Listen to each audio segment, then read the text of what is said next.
Hi, I'm Cosima Swintak. I'm the Program Director for Mayo's General Psychiatry Program.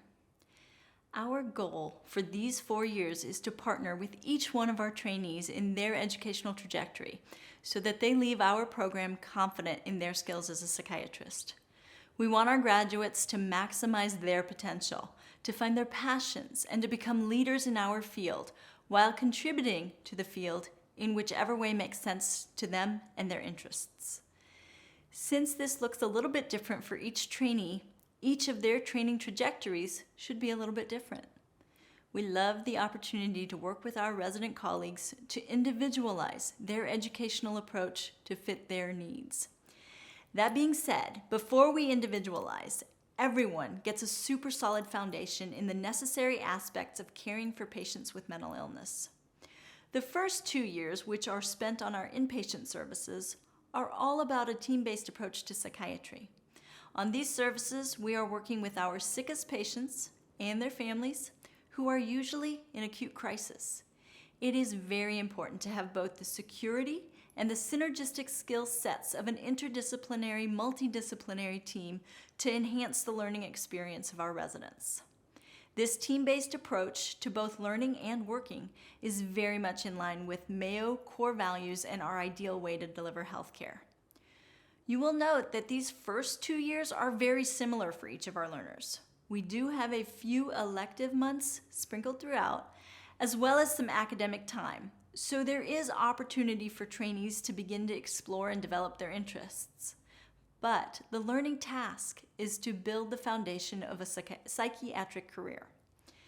In the last 2 years, once residents have established a sound knowledge base and skill set and are comfortable handling most psychiatric issues, or at least are comfortable knowing when they don't know something and know exactly how and where to get the help they need, then there is ample opportunity to start exploring all that our field has to offer. For the first 2 to 3 months of residency, each intern is paired with a PGY2 resident whose sole responsibility it is to get the intern through those first few months. We call this our Super Second program. Our current PGY1 class refers to it as spiritual guides. From that point forward, our leadership team works hard to individualize supervision so that we are striking an appropriate balance between autonomy and safety and comfort throughout the training process. Our residents know that regardless of training level or role, there is always someone available to help them care for patients and to help them meet their learning milestones. And now Dr. Morgan is going to tell you a little bit more about those first 2 years.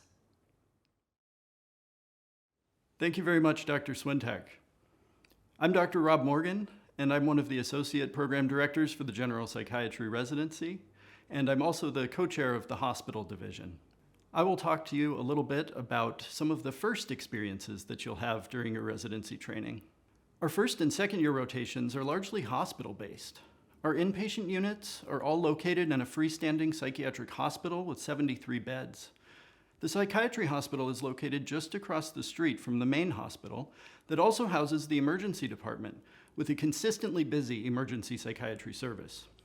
Our inpatient units all have teaching services. The adult units include a 25-bed acute adult psychiatry unit, a medical and geriatric psychiatry unit with 7 med psych and 7 geriatric beds, and a 16-bed mood disorder unit. Unit programming is behaviorally and recovery-based, and as Dr. Swintak mentioned, served by a multidisciplinary team made up of psychiatry, psychology, nursing, pharmacy, occupational therapy, recreation therapy, nurse practitioners, physician assistants, and many others, many of whom round together on a patient on any given day. There's also an 18-bed family-based child and adolescent psychiatry unit for patients under the age of 18.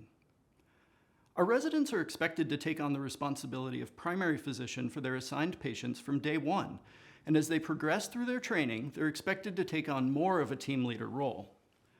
As their skill sets grow, they're also afforded greater opportunities to teach medical students as well as their colleagues and peers. Also located in the psychiatric hospital, our intensive addictions program is a hospital-based outpatient program where all residents gain dedicated experience in treating substance use disorders with psychopharmacological as well as individual and group therapeutic interventions. Another unit on which our residents may choose to do an elective experience is unique to Mayo. Our Complex Intervention Unit, or CIU, is a secure unit located in the main hospital where we care for medical or emergency department patients assessed to be at high risk for aggression towards themselves or others, and who are not appropriate for hospitalization in a standard psychiatric unit. Residents are largely responsible for the running of our aforementioned busy psychiatric emergency service. As junior residents, they share coverage of the emergency department with their colleagues from 8 a.m. to midnight. They're supervised by our consulting staff during the day, via phone supervision or in person by their PGY4 colleagues from 5 p.m. to 8 p.m., and by an overnight senior resident from 8 p.m. to midnight. The overnight senior is a PGY3 who's based in the ED from 8 p.m. through 8 a.m. During that time, they're responsible for leading a team of their junior colleagues in coverage of the psychiatric hospital and the psychiatric emergency service. And from midnight to 8 a.m., they're the only psychiatric provider on the Mayo campus. Our residents frequently cite this experience as one of the most important, formative experiences of their whole training. In their PGY2 year, residents also join our consultation liaison service, which serves the entire 2,000-bed institution across 2 campuses. On this service, they become very comfortable working with both patients and a multitude of general and subspecialty services at the interface of psychiatry and the rest of medicine. After a busy PGY3 outpatient year, residents return to the hospital-based services as junior attendings in the PGY4 year. They're expected to serve as team leader on 3 different services, which they may choose in preparation for future independent practice. Another opportunity that presents itself during the PGY2 year and spans the remainder of a resident's training is the research track. Applications are accepted during the latter half of the PGY2 year. The research track experience was built to allow a learner to take a project from conceptualization and design to presentation and publishing with a heavy emphasis on mentoring. Research track participants are chosen based on the quality of their mentoring relationship and the appropriate scope of their proposed project. They're provided 20% protected time in their PGY3 year, a full day, and may also use a substantial amount of elective time, sometimes up to 6 to 9 months, in their PGY4 year to complete their proposed project. Residents completing the research track have gone on to obtain competitive research fellowships and have secured academic appointments at nationally renowned institutions. Now I'll hand it off to Dr. Summers, who will talk to you about some of the later experiences in residency, as well as some of the outpatient experiences. Hello, I'm Kristen Summers. I'm one of the Associate Program Directors for the General Psychiatry Residency at Mayo Clinic. Mayo Psychiatry residents begin caring for outpatients in a half-day per week continuity clinic in their PGY2 year. Residents are supervised by a core group of faculty supervisors who remain consistent year to year, thereby providing a familiar, team-based care approach as residents progress through their training. Residents follow patients longitudinally, both for psychotherapy and medication management treatment. Each PGY2 resident has 2 medication management appointment slots and 1 psychotherapy appointment slot each clinic day, enabling residents to follow a panel of patients throughout their PGY2 year. Residents supervise their psychotherapy patients weekly with their psychotherapy supervisors. In-person supervision is provided for every medication treatment appointment, and the supervisor completes billing for each patient encounter, training the resident how to complete billing over the course of the year. Residents and their clinic supervisors gather at the end of each clinic day to review clinical pearls, treatment or diagnosis questions, or to discuss other clinic-relevant topics. The bulk of the PGY3 year is spent in outpatient longitudinal continuity clinics. Most residents take part in the General Psychiatry Training Program and thus spend their PGY3 year in Rochester.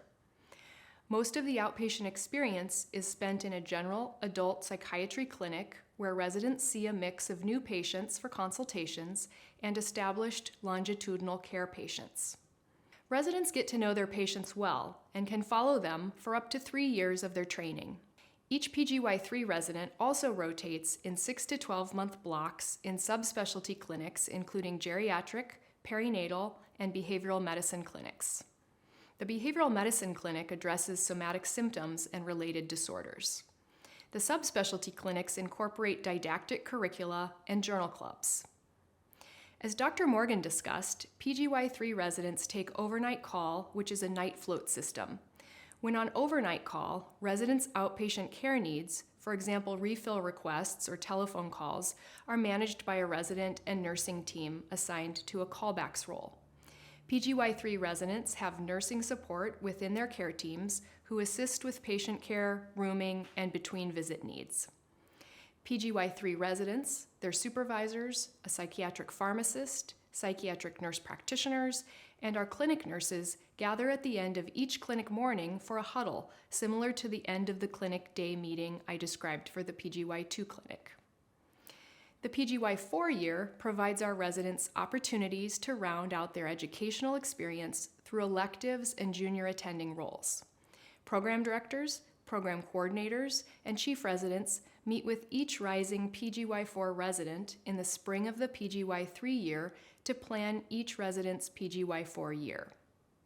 The residency leadership team dialogues with the rising PGY4 to ensure the resident will meet graduation requirements and guides residents to identify learning goals and thus electives to fulfill individualized training goals in the final year of general training.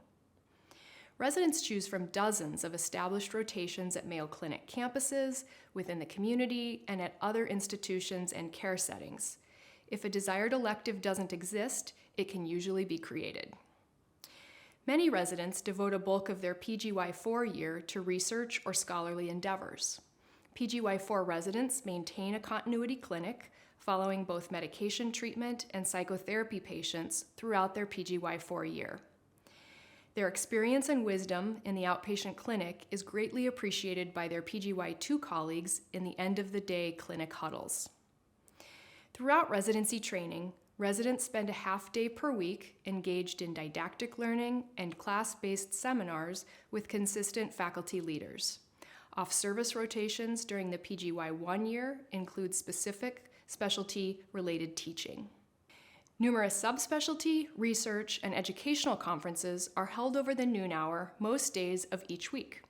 Additional inpatient and outpatient clinic learning opportunities are also held some mornings and late afternoons. And most importantly, we learn from our patients every day in our clinical work.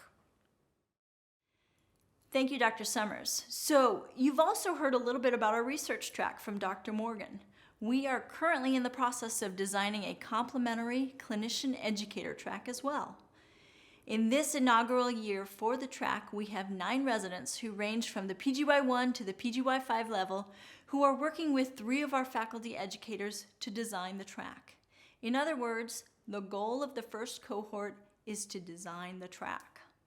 Along the way, we are taking time to educate ourselves and each other in adult learning theory and curriculum development.